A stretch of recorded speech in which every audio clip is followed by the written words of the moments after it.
дыбыстан оқу қызметінде күзгі гүлдермен танысатын боламыз.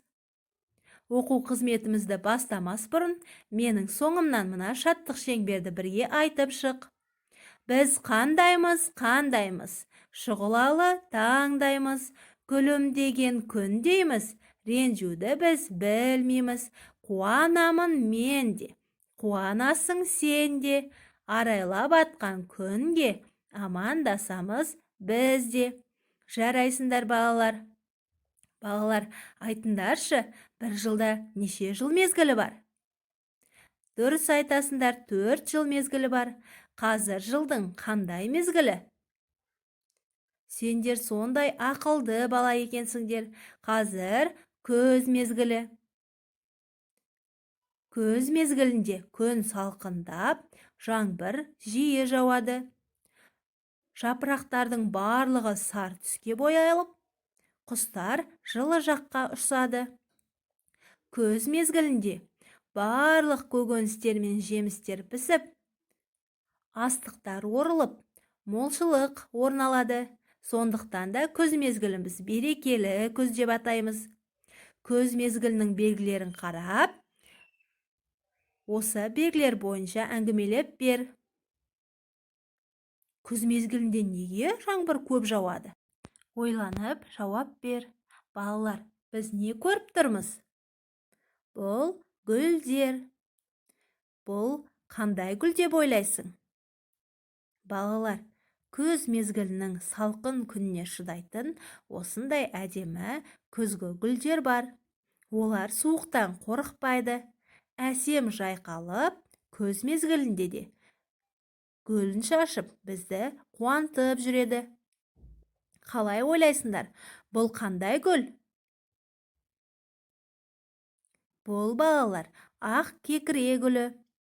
Ақ кекіре гүлі адам денсаулығына өте пайдалы. Ақ кекіре гүлін дәрілік өсімдік ретінде пайдаланады. Ал бұл қандай гүл? Балалар, сендер бұл гүлді аулалардан, саябақтардан көргендерің бар ма? Бұл әсем гүлдерді сен қай жерден көрдің? Балалар, бұл әсем гүлдер түймедақ гүлдері. Түймедақ гүлдерін құрғатып, кептіріп, түрлі емдік іс-шараларда қолданады. Түймедақ гүлі өте пайдалы гүлдер. Мына гүлдерді бұрын соңды көрдіңдер ме, балалар? Бұл да күзгі мезгілінің гүлі. Жұлдыз гүл деп аталады.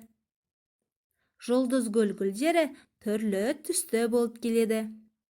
Емдік мақсатта пайдаланады. Балалар, бір ғана жаз бен күзде гүлдейтін гүлдерді бір жылдық деп айтамыз.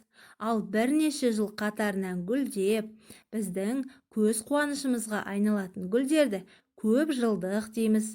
Олардың тамырлары қыста жердің астында жата береді. Олар суықтан қорықпайды.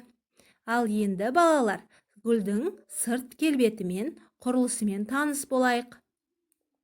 Гүлдің гүлі, жапырағы, сабағы және тамыры болады. Енді жұмбақ шешіп көрейік. Мұқият тыңда. Суыққа шыдар, аппақ сары қызыл гүлдер, 40 күнге дейін гүлдер. Қош иісті бұл қай гүлдер? Ойланамыз. Жарайсыңдар балалар, бұл жұлдыз гүл. Келесі жұмбақ, жапырағын ұстасаң, асты суық, жылы үсті, дәрі жасар бұл гүлден, емдер күйік тынысты. Бұл қандай гүл деп ойлайсың? Ойланамыз балалар. Жарайсыңдар, бұл түймедақ гүлі. Балалар, мына суретке мұқият қарайықшы. Бұл жердегі суреттердің барлығын бір сөзбен біз қалай айтамыз?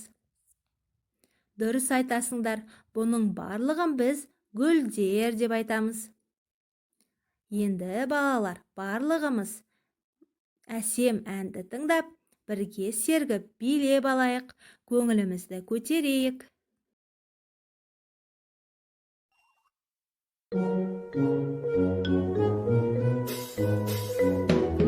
Бас, иық, тізе, аяқ, тізе, аяқ. Бас, иық, тізе, аяқ, тізе, аяқ. Көз, ауыз, мұрын және құлақ. Бас, иық, тізе, аяқ, тізе, аяқ. Тезірек жасап көрейік. Бас, иық, тізе, аяқ, тізе, аяқ. Бас, иық, тізе, аяқ, тізе, аяқ. Көз, ауыз, мұрын және құлақ. Бас, иық, тізе, аяқ, тізе, аяқ. Қанекей, тезірек. Бас, иық, тізе, аяқ, тізе, аяқ.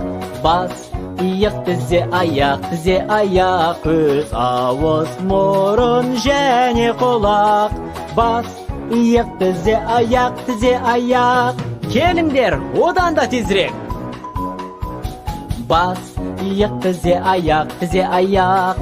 Бас, иық, тізе, аяқ, тізе, аяқ. Көз, ауыз, мұрын және құлақ. Бас, иық, тізе, аяқ, тізе, аяқ. Балалар, қимылдарын қайталап бір сергіп алдың ба? Ендеше зерттеу жұмысын жасайық. Сен зерттеу жұмысын жасағанды жақсы көресің бе?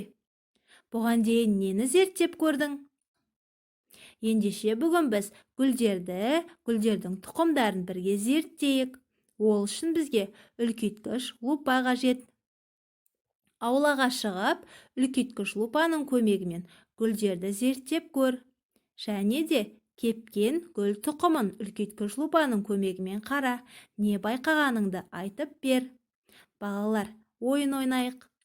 Артығын тап деп аталады. Мына суретке мұқият қарап, артық затты алып тастаймыз.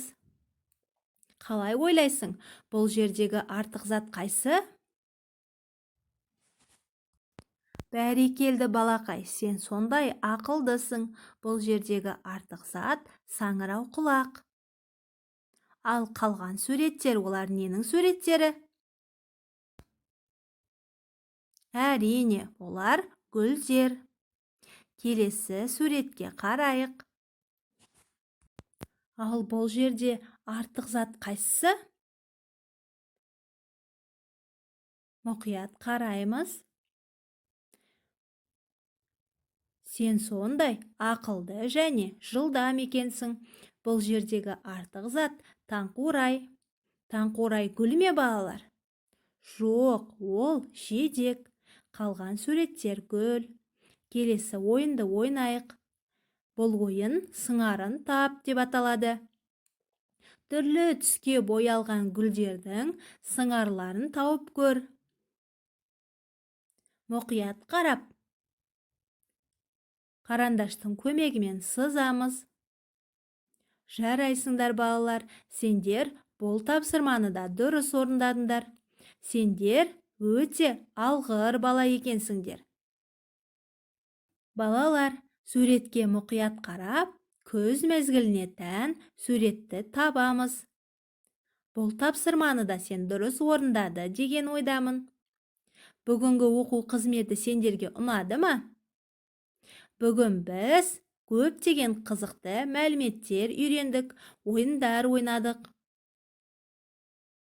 Бүгінгі оқу қызметі аяқталды. Келесі кездескенше сау болыңдар балалар.